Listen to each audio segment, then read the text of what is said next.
Hey guys, welcome back to the channel, and we've got another gaming mouse review. This is the Xtrfy M4 RGB gaming mouse, and I really thought I wouldn't like it, but I actually do. I'm just not a huge fan of the ergonomic shape of mice in general, or at least I thought I wasn't. But this mouse definitely proved to be otherwise, and I've really been enjoying gaming with it, and sometimes even using it for productivity work, although vertical mice are definitely better for that purpose. But anyways, let's jump into the review.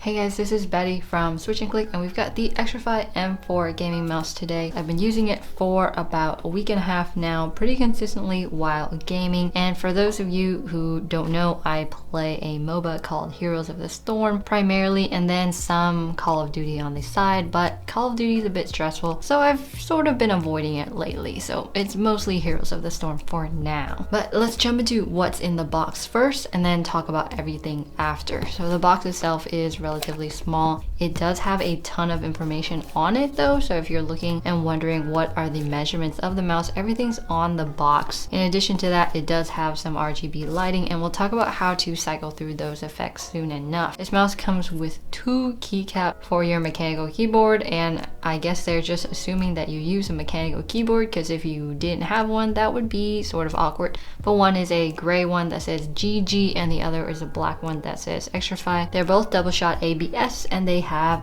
RGB shine through. They also give you some extra version grade PTFE feet if you're interested in replacing any of these on the back, or if these lose their slippiness, then you can get some replacements. There's also one here, the far right one, that isn't on the mouse so far, and that's the one in the middle, and they do give you a cutout for the sensor, so you don't need to cut it out yourself. And there's a quick start guide that basically explains everything from how to set the DPI, how to set your polling rate, how to set your RGB. Because this mouse has no software, everything is done from the buttons of the mouse. On the back here you've got some buttons, and on the front you've got buttons, so this manual pretty much tells you everything that you need to know. And of course you've got the star of the show, the mouse itself. It has a non-detachable cable, and you know what, that's okay because it's a mouse, and the cable itself is quite good. It's paracord like, it's 1.8 meters, it's 6 feet, plugs straight into your PC with the Type A port here. That's all you get in the box. So let's move into build quality and comfort. Alright, so this mouse has an ergonomic shape, and what that means is it doesn't have the ambidextrous shape,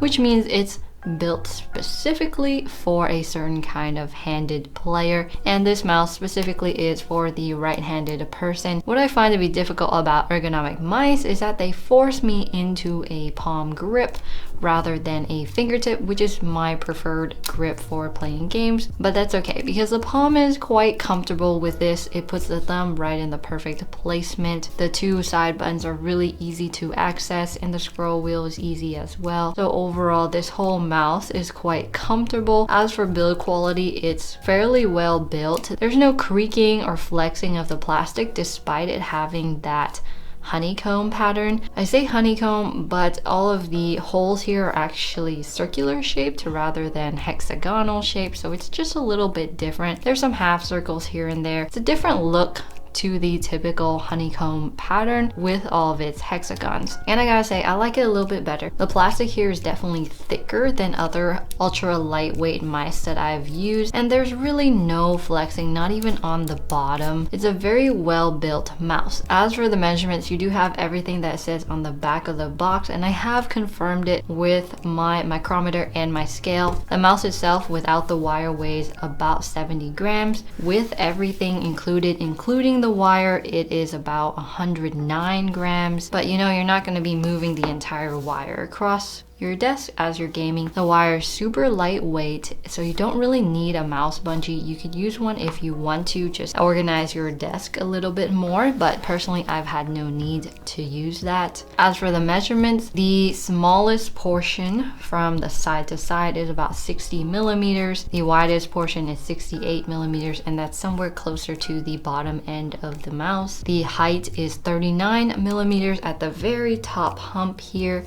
and the length of the mouse is 120 millimeters from the top to the bottom. So those are all the measurements. In addition, the box does have some more measurements of what it's like up here or down here or in the middle. There's just a lot going on, but I think those are the main ones and the more important ones. As for the sensor, you've got the PixArt PMW3389, and this has quite the high DPI range. The lowest is 400 and the highest is 16,000. Now, I don't know about you guys, but I use somewhere around 800. So I have no need to go over to really high DPI land, but if you do, you absolutely could with this mouse. Speaking of DPI, there's no software, so you actually have to change the DPI through a button here on the very back of the mouse that's clearly labeled CPI. Now there's a little light right above that, and that light will display different colors depending on what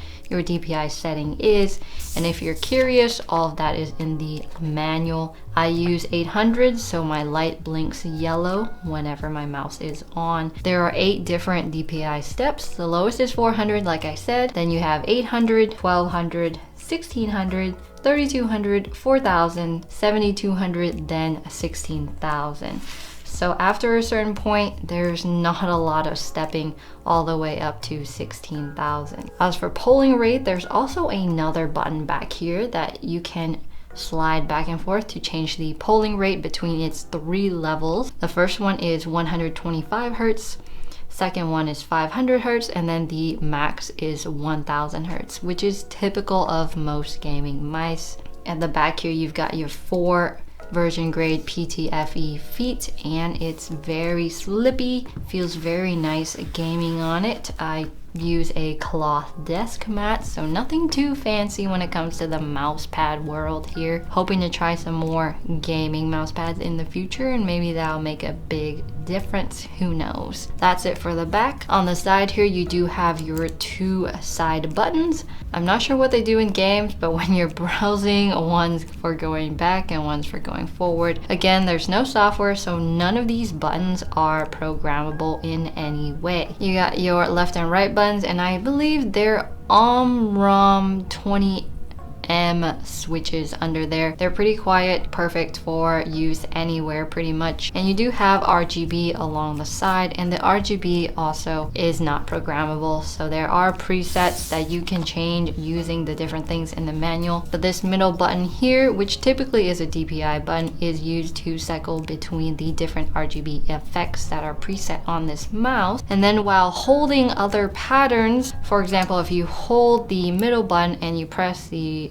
right button, that's how you change through the different colors. You can change the effect speed by holding the middle button and the left click button, and then you can change the brightness by holding the middle button and the forward or back buttons for brightness up or brightness down. So everything's done through the mouse itself. The scroll wheel is incremental, it's tactile, it feels pretty good, it has some rubbery textures on it, and it also has some RGB on the very middle of the scroll wheel too. So it feels pretty good. There's no infinite scroll, but you do get to feel what you are scrolling through. There's no left or right scroll on the wheel. And then that's it for the buttons. There is a middle click. So overall, I believe there's 7 buttons: forward, back, left click, right click, middle click, the color, the RGB switch, scrolling, and then of course there's DPI and then polling rate, and that's basically all of the settings that are on the mouse. So it's very simple.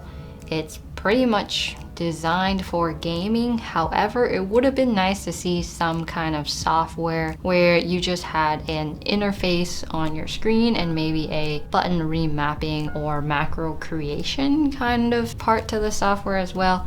That would be great. However, I don't typically use those softwares and I don't use macros, so I'm perfectly fine with how simple this mouse is. As for comfort, I'm basically forced to go into a palm grip. My hand, as I've stated last time in the G-Wolf's Hottie review, I believe it's about 6 inches and then a little bit. So if I try to claw, then my fingers just aren't in the right position to click. Same thing with fingertips. So I'm just palming that mouse and it's still really comfortable. It's not a grip that I'm used to, but I can get used to it fairly quickly. I feel like my hand is super supported while gaming, which is something that I never really feel while using the fingertip grip, but it limits my movements a lot more. I haven't been playing much FPSs recently, but I'm pretty sure if I were to play more of that, the palm grip would get in the way of a lot of what I'm doing, and I'm not like the best FPS player. I'm far from that actually, but you know, it's fun. It is what it is. It's a really simple mouse. I'm not sure what else there is to say. The build quality is really high. It's got a lot of functionality, although it does lack software.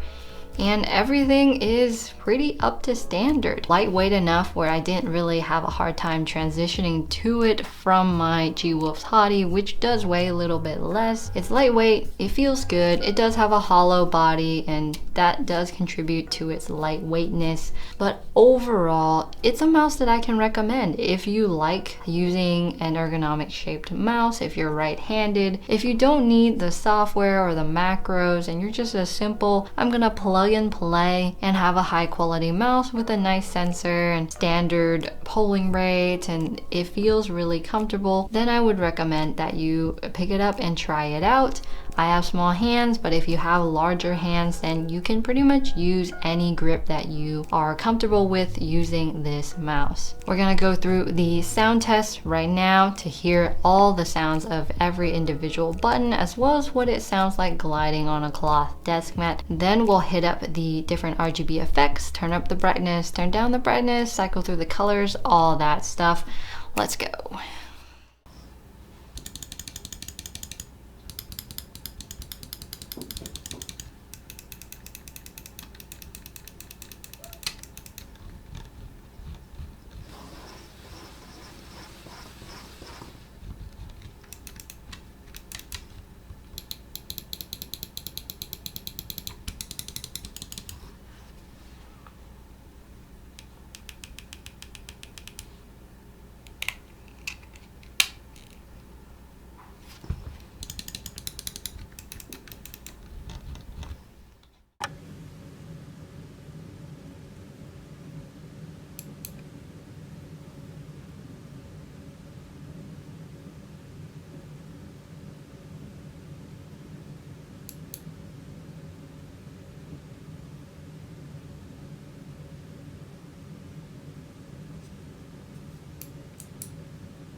So that was the sound test, RGB effects, pretty much everything you need to know. Thank you so much for watching, and I'll see you in the next one. Bye!